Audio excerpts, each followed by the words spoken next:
So my name is Dr. Manish Plaha. I've been living here in Bali for the last 2 years.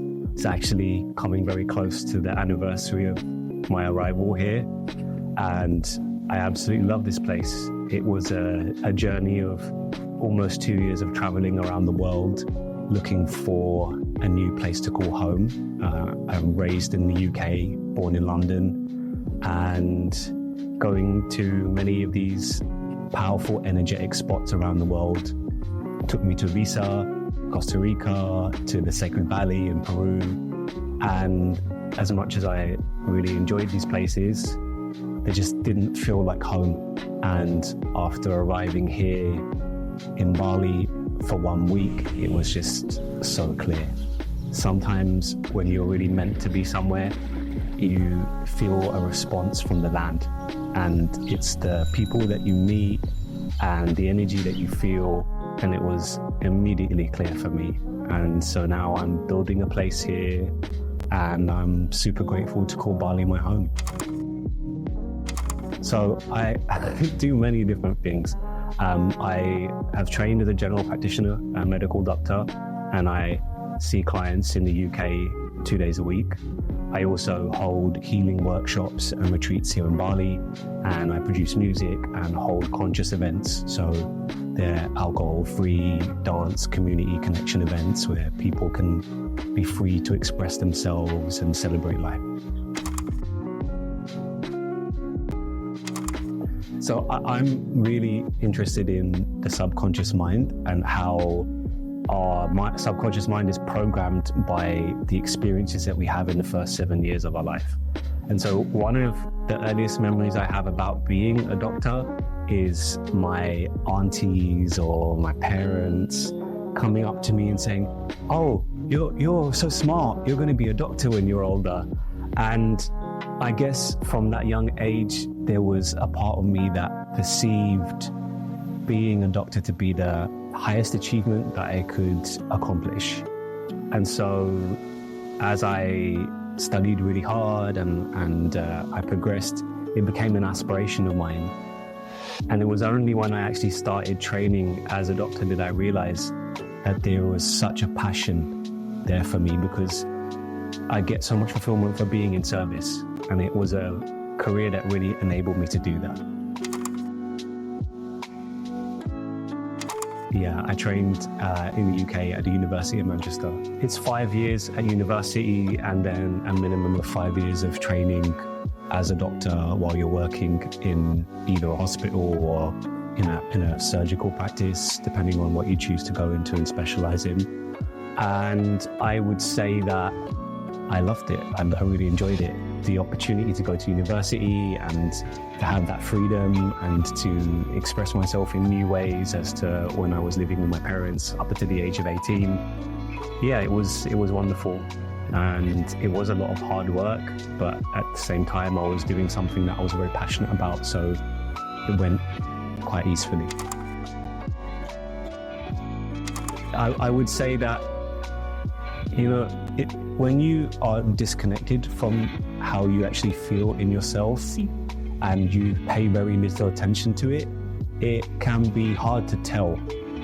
And I kind of, after going to medical school and working for about 7 years as a doctor, I started to realize that I was really in a lot of difficulty, that I was actually approaching crisis. Because as much as I'd been stressed for probably most of from I would say the age of about 15 to 28, like very stressed, it kind of got to a point where I was suffering in my ability to be able to function, where my ability to actually show up in my work and in my relationships was suffering. And I would say that stage of my life was approaching towards what I would call burnout. So it's that we can run on adrenaline for years, and because we're running on adrenaline for years, it feels like our normal way of operating. We don't know any different, so we think it's totally fine. And it's only when the body starts to struggle in its capacity to operate with all of those stress hormones does the symptoms of burnout start to kick in.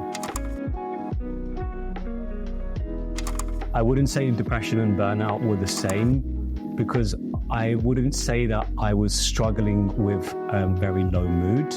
It was more that I was experiencing emotional challenges for sure, but I was still able to be enjoying life. But it was that my energy levels were dipping, and I was experiencing a lot of negative thoughts in my mind, which I think were contributing to the kind of stress that was going on in my system. But it wouldn't be the same as how depression would present, with the same kind of core features that we see in depression. Yeah, for sure. So I think one of the core things that we can look at, I mean, we can do many different statistical measurements when we look at your heart rate variability and these kinds of things that can be done using machines to calculate these things about stress in the body. But fundamentally, we just look at how our breath is, how we feel in our body, how much tension is going on, how we feel in our mind, how we relate to the people around us and how we connect to them, and how that is progressing over time. And if we feel like there is a decline in all of those areas that are important to most people, then we have to realize that there is a disbalance going on. And whether that's approaching burnout or whether it's just on the way there, I think it's really important to look about how we can optimize our lives. And so if we feel that actually year on year I'm becoming less happy, year on year I have less energy, well, then there's clearly something that's not going correctly, and we can do so many things to improve that. Yeah, my journey through stress was the key to actually learning about how I could improve my quality of life. When I was going through this period that we discussed, I was having significant amounts of stress, and I was dealing with challenging thoughts and challenging emotions. And so I had to learn how to change my relationship with them. I had to learn how to process my emotions as opposed to actually just ignoring them or suppressing them. And I had to learn to change the relationship with my mind. A lot of people, they live their lives completely associated with the content of the thoughts that are going on in the mind. That was the case for me.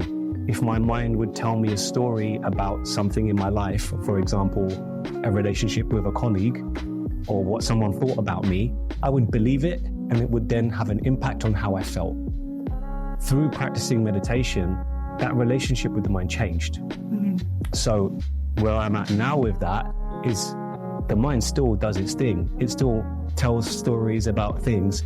However, I'm able to observe that and I'm able to discern whether it's true or false before responding to it, rather than unconsciously reacting to it. Okay. So holistic medicine takes the perspective that we have to look at the person's environment and all of these factors and how they impact someone's health. Allopathic medicine, which is the medicine that you'll experience when you go into a hospital, for example, my perspective is the main focus is treating symptoms.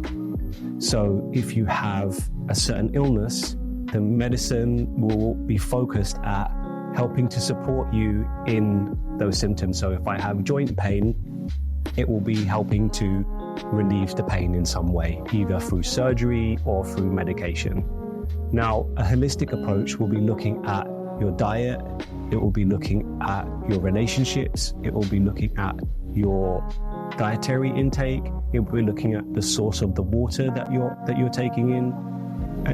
Yeah, absolutely. So all of these different factors that influence the way that you think and feel. Now, where I find my biggest passion is actually looking at the energy of things. So it's looking at the energetic system that we have taken through ancient traditions like Chinese medicine and through the yogic tradition. And when we can implement the wisdom that we have about actually there are energy centers that are associated with the nerve plexuses that we have in the body. And when we learn how to balance and harmonize that in combination with balance and harmonizing the relationship with the mind, how does that improve and impact our health? So a big factor that is impacting our health is our nervous system. So there are two branches of our nervous system that are operating at any one time. And one is called the sympathetic nervous system. This is the fight, flight, or freeze.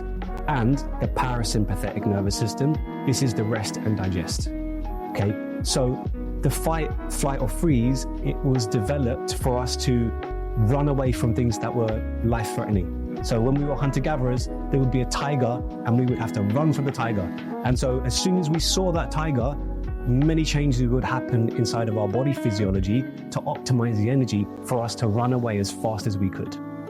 Now, amazing, so helpful when we're trying to run from a tiger. But this type of nervous system is active in people that are having life stresses, about conflicts they're having with their loved ones, or stresses they have on paying their bills and their mortgage.